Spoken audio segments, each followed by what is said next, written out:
Welcome to Marriage Now What. Today I got my special guest, Liz. Liz, I was sitting there, my wife. I was sitting there watching Beauty and the Beast with the girls the other day, and I'm watching, Beauty and the Beast form this relationship, and then it changes, and afterwards you think they live happy ever after, got married, live in the castle, got all the kingdoms, all flowers, and everything's perfect. They got all these servants. And I'm sitting there kind of thinking about what is really going on in these girls' minds, watching this movie of this guy who becomes this perfect prince, and now she becomes the queen, and like, what is a woman's thought on marriage before she gets married? And more particularly, did that thought for you get met when you married me, especially in your first couple of years? Were you like, oh my gosh, I'm so glad I got married to me, or married at all? Like, kind of what was the mental process from fairy tales that you watch and you thought, and then like your parents and you saw them, and then you were created your own, you stepped into that role, that position, and then I was in even a different role and position. And so, like, what was the difference from the story of Beauty and the Beast for you to marrying me, the Beast, and how did you kind of cope and see in real life what that meant for you? Well, I mean, obviously, we all have a lot of expectations going into marriage. The thing about it was, for me, I didn't actually really want to get married young. I really didn't. I have a good bit of self-awareness, even young, even as a teenager. When we started dating, I was not a big fan of getting married because, in my opinion, it looked very hard. Being an adult looked very hard. So when we dated, we had a lot of issues. We fought. We talked about before, our age difference was big, and it was really hard. I was a lot younger than you. But even still, getting married, I did not know it was going to be that hard. We don't think about the day in, the day out. We don't think about forever. We don't think about the mundane, everyday life, responsibilities, job, even before we had kids. I was in school. You worked all the time. You traveled all the time for work. It's just a lot that I don't know how somebody could really prepare for. And being young, I mean, we got married right when I turned 21. It was, it's hard to say because I want to say almost that it was too young, I mean, there's a lot of people that get married young. There's people that get married 18, 19, 20, 21. They've done a study that said we don't really know who we are. We're not like really founded in who we are until we're 25. So a lot happens between 20 and 25. They've said, just like, you could just completely change, I mean, using that reference in Beauty and the Beast, I mean, he was a jerkhole, He was awful. He treated the poor woman came in for a rose and he turned her away. That's the whole thing. That's the whole reason he was turned into a beast, is because he was super mean, but over time, spending time with Belle, in the castle, I mean, he changed. He didn't stay. We do change and grow. We do change. We don't stay the same. And I think, I know for me and you, there has been just so much growth and change in the last 16 years. And how do you know? So you get married, you have these expectations. I think one of the expectations that we have, especially as a girl, is some people go in maybe thinking there's nothing going to change. We're going to stay young and beautiful, and money's going to be great, and it's going to be awesome. You have all these plans in your head, and you just think that's how it's going to stay for the rest of your life. You're going to have kids. You're going to have a house. You just are like, everything's going to be, it might be a little hard, but really, I don't think we're really ready for how much we change, for how much we are going to grow, and seasons are going to change. We are going to be different people, you know? So how do you make it then? How do you go into a marriage at the beginning, basically with all of these obstacles before you, you know? First of all, we all have expectations. We're all very naive about what, I mean, you were 30 and you were... Yeah, I mean, for me, the lights definitely came on, you know, at 25. Like, I mean, you know, life for me didn't really click until I was 25, 26, 27. Yeah, I also went to Bible college at that time, you know, so I mean, there was some ground, you know, foundation stuff and stuff like that. But, you know, for like me, if I was just being honest and vulnerable from a guy standpoint and a Christian, it was that you had to get married to have sex on a regular basis, you know? And so I'm 25, 26, 27. It's like, oh, you know, only way I can have sex legally is if I get married. Yeah. So to me, one of the biggest components of marriage was, you know, oh yeah, I mean, I think sex life. I mean, that's probably the only reason I got married, honestly, because I did not want to get married. I felt like I was not ready yet, and I didn't want to have to make decisions with someone else. I wanted to be independent and live my own life. But you're exactly right. The Bible, the rules, the church said if you want to have sex, you have to be married, you know? So I mean, I think I jumped in to something before I was ready just to be legal. Right. To satisfy the law of the Bible. And, right. I ask people, I'm like, how does the church now own sex? You know, how did they become controllers of sex and what you can do, what you can't do, who, you know, all of this? I mean, it's all, you know, they now control if you're a sinner or you're going to hell or anything like that by the actions that you do. And they include that in sex. And so, you know, for me, that was probably one of the things. And if I was even being more open and honest, the other thing was it was a huge benefit for me because the church also then taught that, you know, the woman is not only going to give you sex and it's going to be legal, but now she's going to clean your house, take care of you, will cook for you, basically serve you, submit, right, do all of these things for you. So I'm like, man, this is a win-win. You know, I don't necessarily know that the church taught you that women were going to serve you as much as like society, but I could be wrong about that. Oh, I mean, 100%. I mean, I've heard all the time the church pastors say like all kinds of stuff like that. Your age group, 40 and above, really thinks that a woman, I mean, even but where do you think 30s, we get this information from?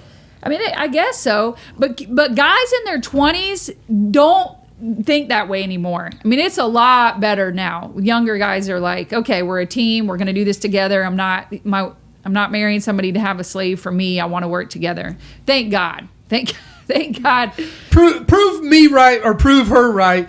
Put in the comments below and say, no, my husband still thinks that I need to do all these things. Yeah, I mean, you're right. I mean, we're even talking to people and they're getting married or, you know, in relationships, and they're basically saying that. What was it, gaslighting, or what was that kind of comment before, you know, of mild manipulation to try to get control over another person by, you know, saying, well, getting them to do what they want, like basically saying, well, what you're saying is like, I mean, you're young or you're a woman, whatever.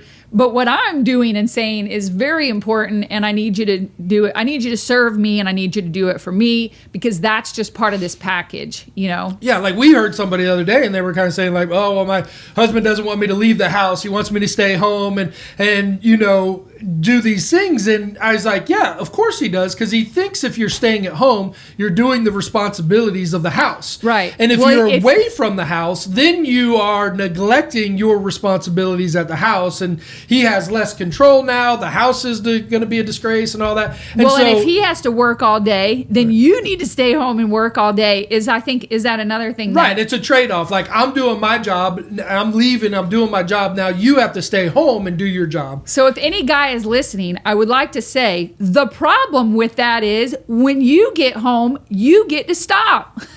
So the woman taking care of kids, taking care of the house, taking care of food never gets to stop.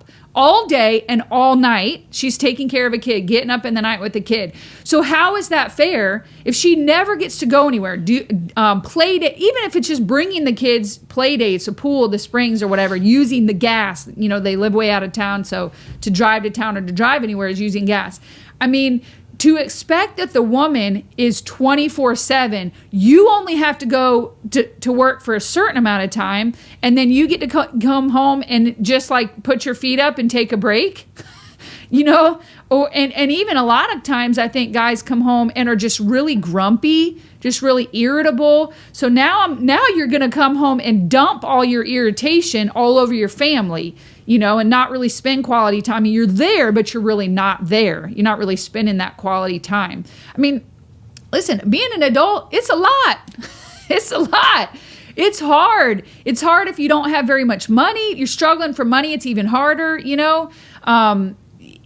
All of these things make a marriage, it just puts so much stress and pressure on a marriage, you know, just having to work all the time, having to take care of kids all the time.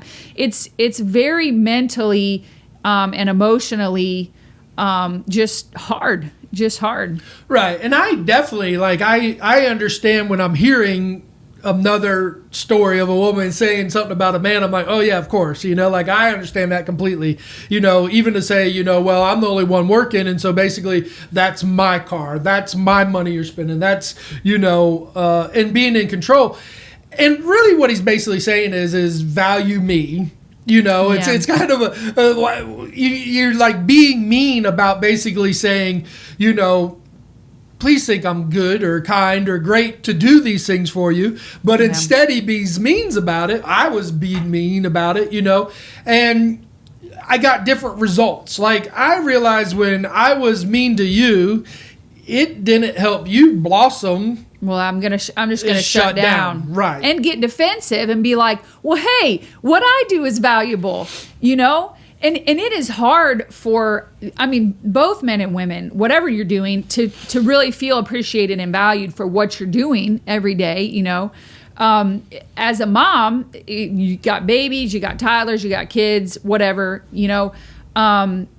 It's very mundane. It's very over and over. We sweep the floor 20 times. We wipe the counters. We make food again. We go to the kitchen again. We're cleaning up the rooms again. We're doing laundry again. It's the same thing over and over. And everything we do, we have to do with a kid, like asking for stuff right here in our face the whole time.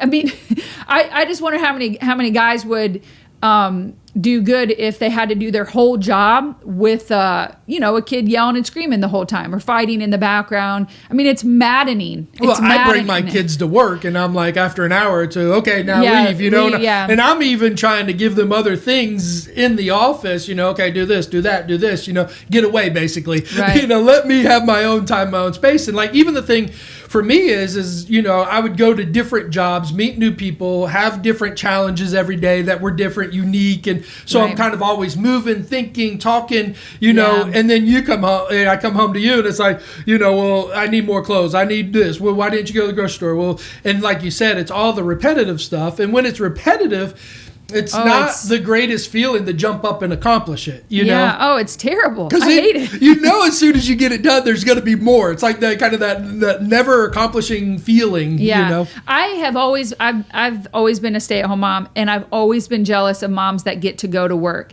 And I say it just like that. You get to go to work because you get to go to a place where you're just focusing on that job, you know, whatever it is. And you get to actually focus on that job, and you get to get up and go to the bathroom, you know, like whenever you want. You get to sit and eat your lunch with just you, and you know, your food. You don't have to make food for 4 other people first, you know. I think that guys and girls it could go a long way for your marriage to sit down and try to understand the other person's day, the other person's however they're thinking. So if you say that you don't feel valued and appreciated going to work every day, well, then I want to hear about it. I want to hear what you go through, as a boss, as having a company, the really hard days, the really, the great days, whatever it is, I want to hear about it, because it helps me then understand, okay, some days you might come home and be like, man, today was real rough. It was really bad. I had all these calls. Then it was like, and I'm like, okay. So now I'm going to have compassion. I'm having understanding. We can figure it out. I'm not going to like be on your case, when you walk through the door, because I'm also stressed and had a hard day with the kids or whatever, and I mean, and then in reverse, I know a couple that I'm friends with. He would come home and there would just be all this laundry. I mean, they'd put it on the couch and it'd just be a huge pile of laundry that just the clothes keep getting washed but not folded and put away. And he'd they'd put the kids to bed and he'd be like, hey, let's sit down and do the laundry together, both of us, and let's just talk. Like, let's just spend time together. We could watch a movie if you want. I mean, he would kind of give her the option, like, what do you want to do? Do you want to talk? Do you want to spend time together? Do you want to watch the movie? Let's just get the laundry done together. And it's like, even just the fact that he was saying, he came home from his job and said, in a nice, happy, positive way, like, basically, I love you. I want to spend time with you. But at the same time, let's both do the laundry together. Instead of, why can't you ever have this laundry done? Why is this always built up on the couch? Why is this huge pile here? What do you even do all day? Why can't you get the kids to do it? Why can't you? That's my line. Yep. Yeah, that's my That line. is your line. Get the kids, dang it. But he didn't say anything about you get the laundry done. He said, I'm going to help you. And also I love you and I want to spend time with you. We don't have laundry on our couch right now, so thank you for that. But I think one of the things is from me, it's kind of like the thought of, all right, this is your responsibility, so then that's yours. Right. This is my responsibility, so then that's mine. And we've definitely talked about that mindset for a long time of, and again, we got right brain people, left brain people, we've got controllers, we've got supporters, we've got all kinds of behavior groups, but and I think that's one of the things is if you can accomplish with your spouse, not that it's your responsibility, but it's our life together, right, then it's different, Well, how much can you give both ways? So for you to come home and say, I'm going to help you. I'm going to help you with the house. I'm going to help with the kids. I'm going to help with the dinner, whatever. Well, it should go both ways. I'm like, well, how can I help you? In what way would you appreciate it if I could? Because it's not about. See, here's the problem: when you first get married, you think it's a point system. You think it's like, well, this is how much I've done, and that's like the couple you were saying where he's like, I work all the time and I make the money, so these are all my points. And P.S. guys, this is where my value is, right? Yeah, you guys thinking that you make all the money and the mom's staying home that takes care of the kids. You think you have all the points, and she's like got it easy.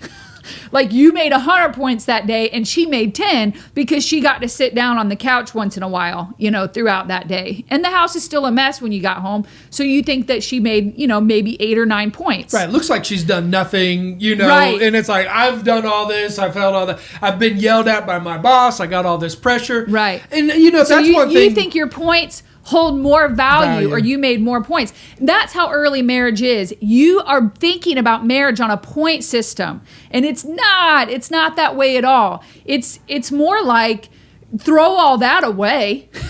Who cares what he's done? Who cares what you've done? And how can I help you really?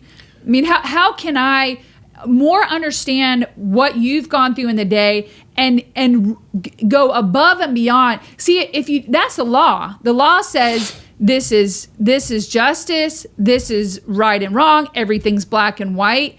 But love and grace says it's not because you deserve it. It's because I love you. I want to do things. I want to spend time with you. I want to help you in whatever way possible with your job or with your day or whatever I can do.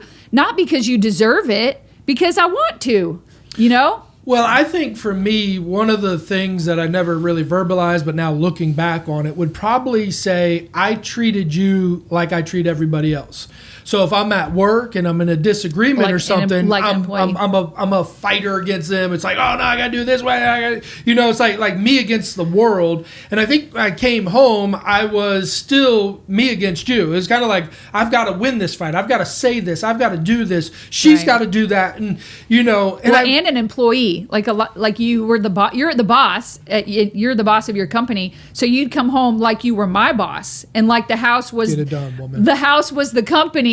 And the kids and me are like your employees. Right. And you were like, you work for me. Right. We get used to kind of the arena that we're in. And so, if I would raise my voice at my guys if they did something stupid or wrong. And then, I'd come home and I was like, well, it worked at the job site. Let me try it here, And so I remember one time I was like, my gosh, why is it that we fight so much? And it's like, because if I'm being honest, it's I want to win, not I want us to win. If I want us to win, then there would be no fighting, right? Yeah. I mean, if I want us to achieve greatness, if I want us to have this wonderful life together, I would never fight with you because there's no benefit in me winning. Because basically you have to win also, And for me, I did not recognize this. I recognized kind of at the point where you ended up standing up for yourself. You're kind of like, you can't talk to me like this. You can't do this. Like you're doing very bad, and you'd call me out on my junk. And I was sitting there and I'd be like, oh, interesting, And if I can get away with it at work, and then I can come home and I get away with it at home, over and over and over. It wasn't really until our relationship changed, until you finally said, I'm valuable, I'm important. Right. And that's the thing is, that goes back to me talking about getting married young. So I was young and you were 30. I had just turned 21. You were 30 when we got married. And that was a huge problem because one of the ways is, when you're young and dumb, first of all, you don't really know who you are. Like that thing I was saying, you don't really know who you are until you're 25, really what you want. So whatever you would say, I was like, okay, because I don't really have any, I don't really know what I want or who I am yet. So you'd be like, well, this is who you are, Liz. And I would be like, okay, well, that sounds good. That was my personality. So you clean the house for me. This is what you do. And I'm like, okay, well, this is... So it was kind of like you got to be the boss at the beginning because it made sense. You had lived a lot of life, had a lot of experience that I didn't have. I didn't have a lot of life experience then. So I was just kind of like, go along with whatever you want. Until the day that I was like, this is not working for me. Like I am not, this isn't who I am. It's not really who I want to be. I definitely, so as we grow and change, I'm learning who I am, That's the thing about anyone, that when you first get married, you are independent, and that learning to become we, instead of me, that is a huge change in process. And to even throw in there the fact that we go through so many seasons. You go through seasons where you're broke. You go through seasons where you have money. You go through seasons where you have babies. You go through seasons where you have toddlers. Marriage is so much of that shifting and changing seasons. And it is important to not only, decide to, like you were saying, decide to become one, decide to become that team. But also it is important to, hey, any one of you that's young out there, you do need to stand up for yourself. You do need to know, I would say don't even get married until you really more know who you are. You're really pretty founded in that, somewhere in your mid-20s or something. I mean, if you're 20, that's fine. There are people that are more mature, mature quicker and stuff. But to really pick a spouse that you're going to want for the rest of your life is very hard to do. But the main part of that is being who you are first before you're going to pick somebody else, to match with. And I mean, we made it somehow. we made it through It hard was a things. huge paradigm shift, though, for me to go from routinely being the boss, being older, being set in my ways, having these beliefs that the woman is going to be a good sewer, good cook, good mother, great in the bed, all of these things combined, and then the reality, of living that every day, and then seeing how you handled that everyday stuff, and then even realizing that not everybody was made to be, the housewife, Yeah. You had expectations of what a wife, and, we talked about that before, what a woman is supposed to do. And that changed for you along the way. That you changed in that area. You grew and changed.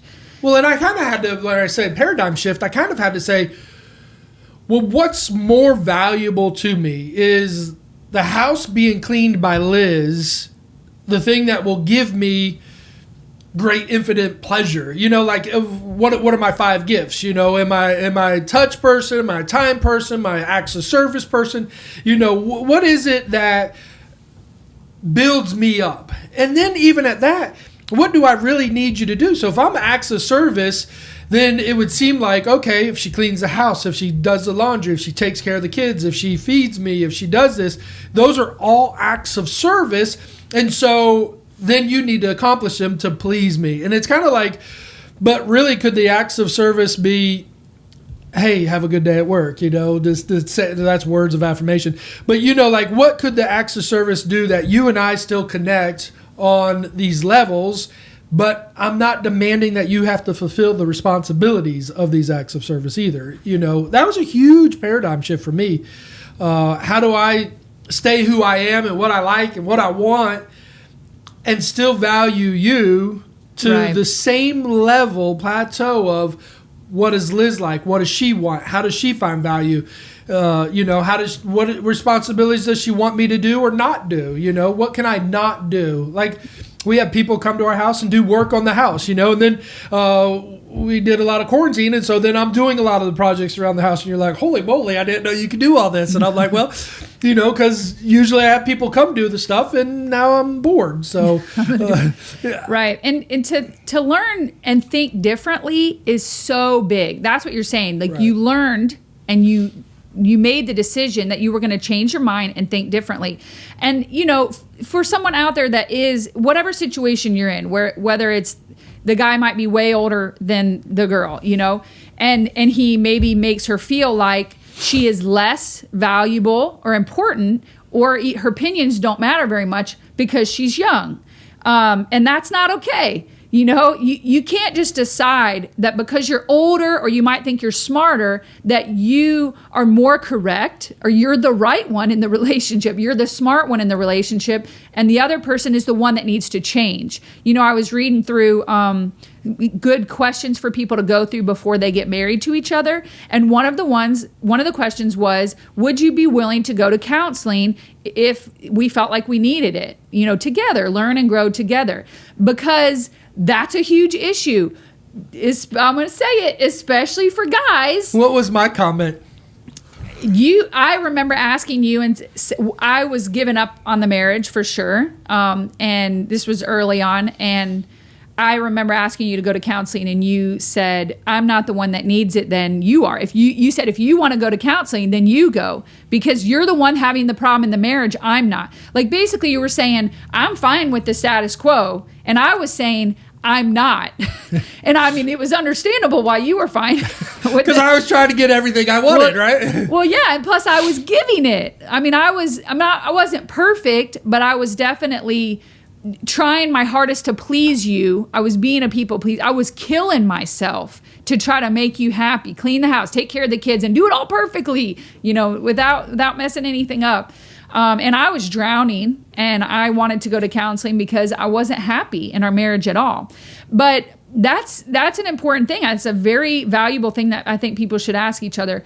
Are you willing to go if I asked you to? Even if you're like fine and good, what if I just asked you to go to counseling? Would you be willing to go? I think that's important to get outside help, to get outside people speaking into your marriage, Yeah, for questions like, one of the things I would even do if you can do this is can you take the husband's information and then say, I see it differently?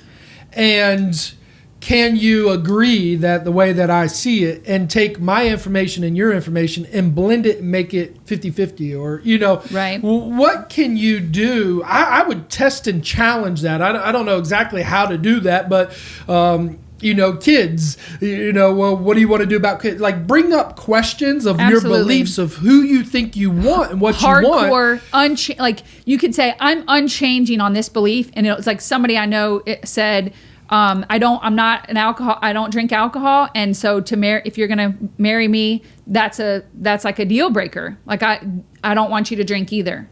And these are good things to know in advance. Whatever your thing is, you've got to have these conversations and say, I'm unwilling to change on this. Or you could say, I have this opinion here, but I might change. I'm not saying that this is going to be this way forever. Growth and changing the way we think and just is so important, and just not thinking I am absolutely the correct one on every issue. That's the thing about marriage is you've got to be willing to change. You've got to be willing to grow, or it will not last. Your marriage will not last because people change and grow. They don't stay. Our wants, our desires, our dreams, what we want to do with our life is always changing. It's always changing into new seasons, new people, new relationships, friendships, new jobs, whatever it is. We're always changing. And if you're just unwilling to change your mind about any, like if you think it's a woman's job to cook and clean, and that's so old fashioned, that is so traditional. And please God, can that be over? Can that just end to where that's not the thing anymore, that just because you have female parts, that is now your forever job?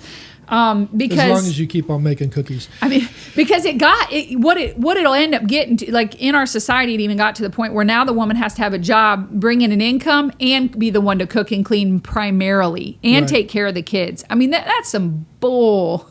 Well, it's like and every single thing. Even the thing is well, like the man says, all right, well, if you get a job, you need to do all these financial responsibilities. So it's get the job, take care of the house, and do all the financial responsibilities equal with him, and then all he has to do is do the job. Right. And I'm like, can I be a man, please?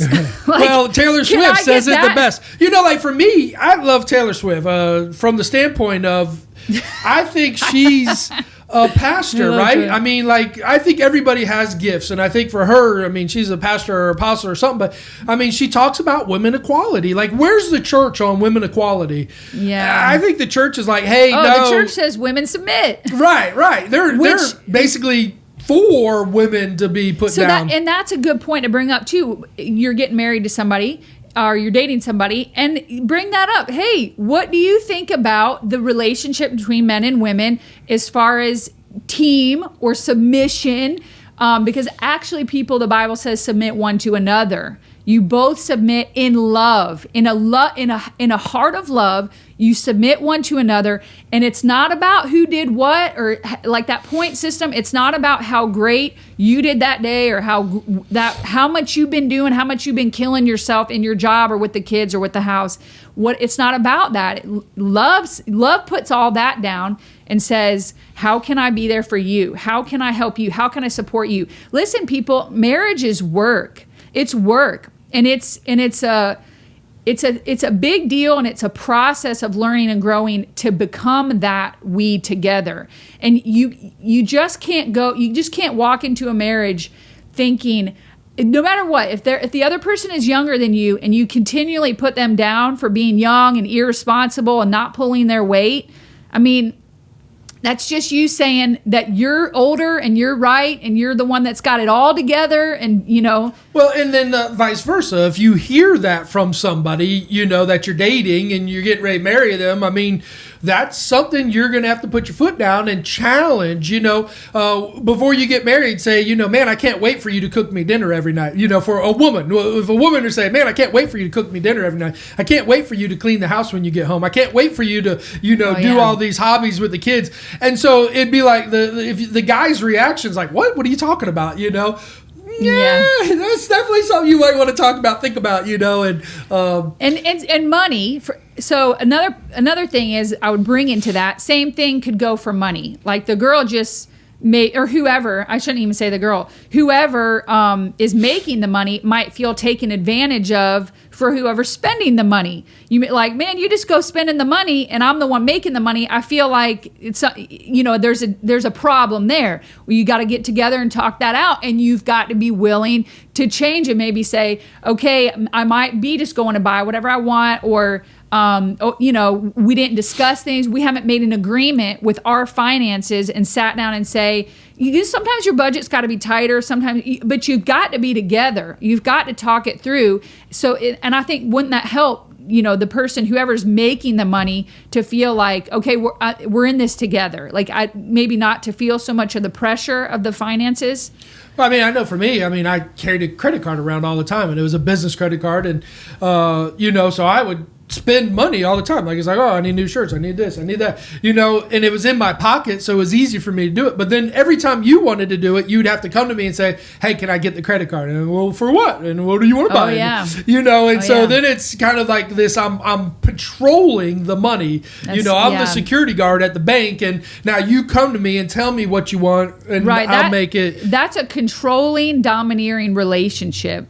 And instead of being in a relationship where you're in it together, where you talk about it together, that's what you were saying about controlling where I spent the money and how much I spent and what I was spending it on, and do you really need that? It was very easy for me, but it was very hard for you. Yeah, I mean, it wasn't equal at all. Right.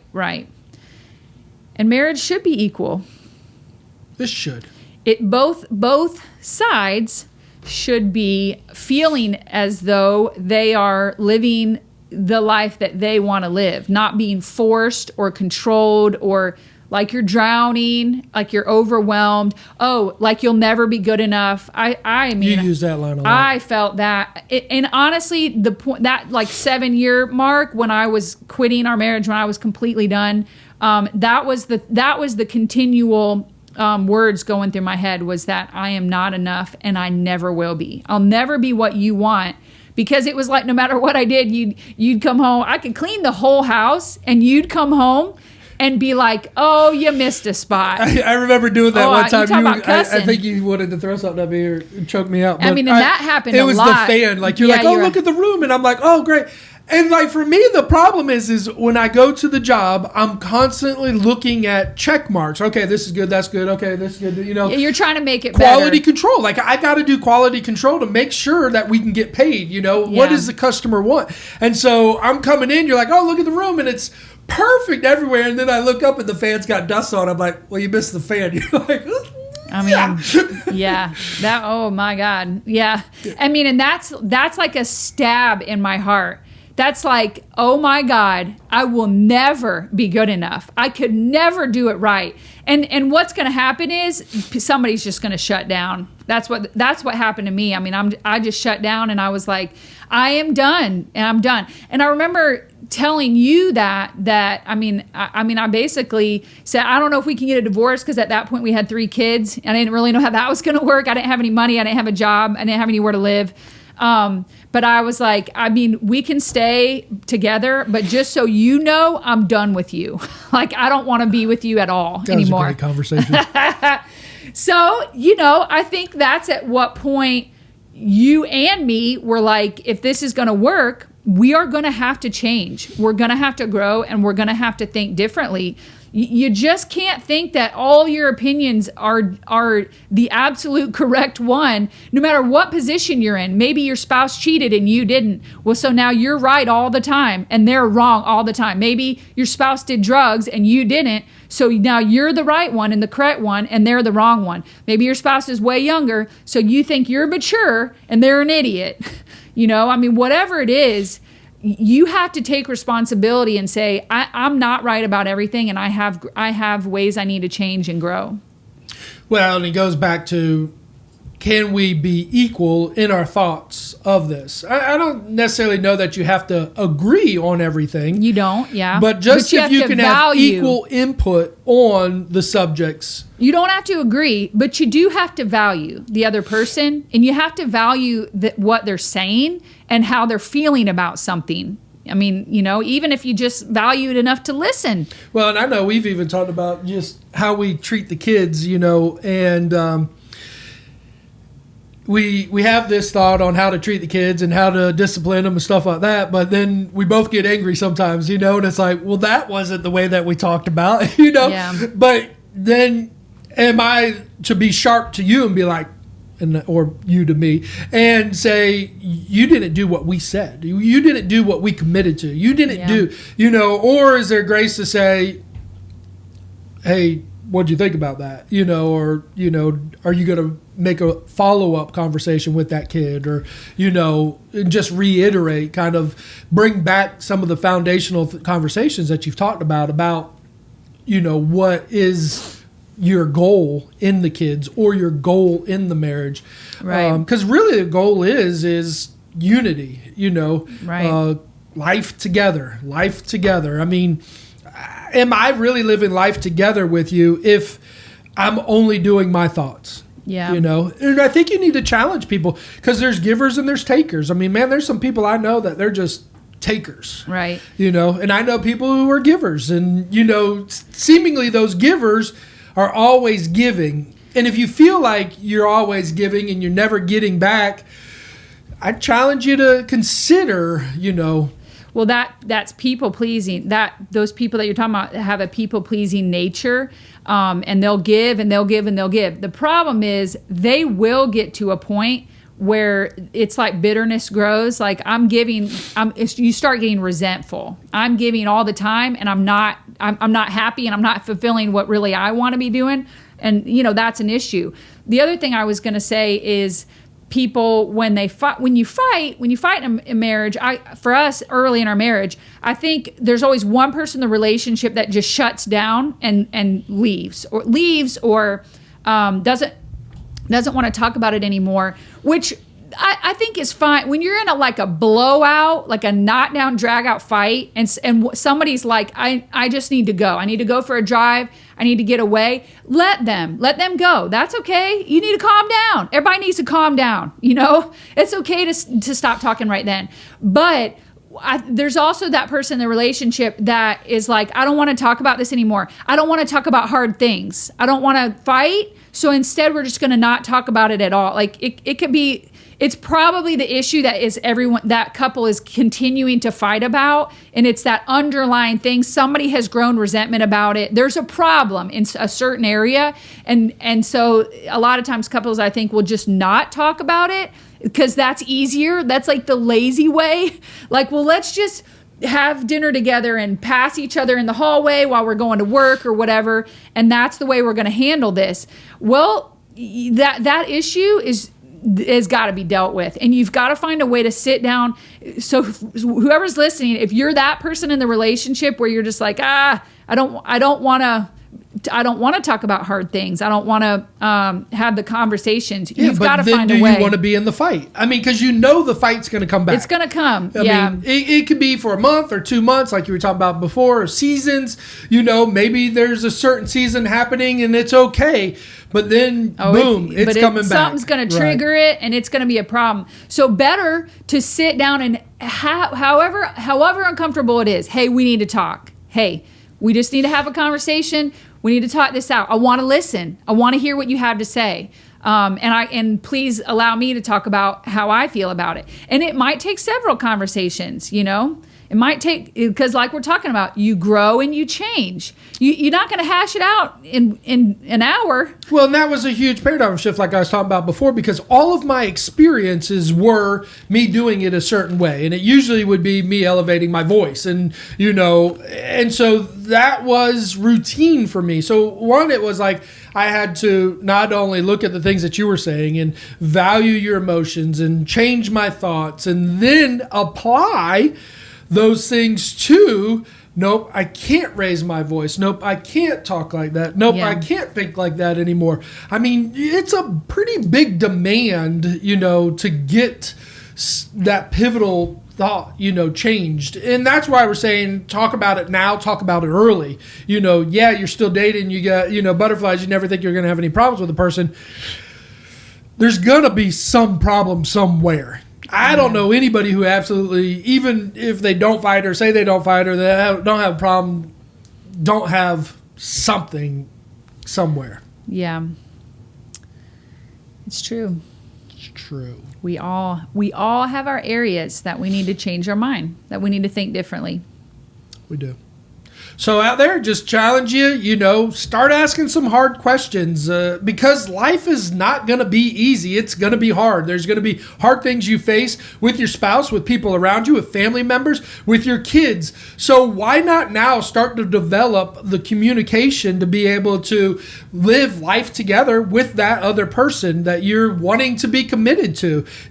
Tell them how you feel on things. Let them know what your experiences were about those certain topics. Why do you believe the way that you believe? Can you even change? I think that's one way to start a conversation is, hey, this is what I think because this is what I've experienced. What do you think? I'm willing to change, and let them have an open platform, an open say of, letting their emotions out or thoughts out or feelings out, and not step on them, because what is the end result? We want that other person to feel safe and committed and feel like they're part of it. And what better way to have somebody be a part of your life is if you take on their parts of their thoughts and their considerations and their values, and you apply it to your own life back to that person. I think that's where the real win is in relationships and marriage, is being able to have that person's life embedded in your life,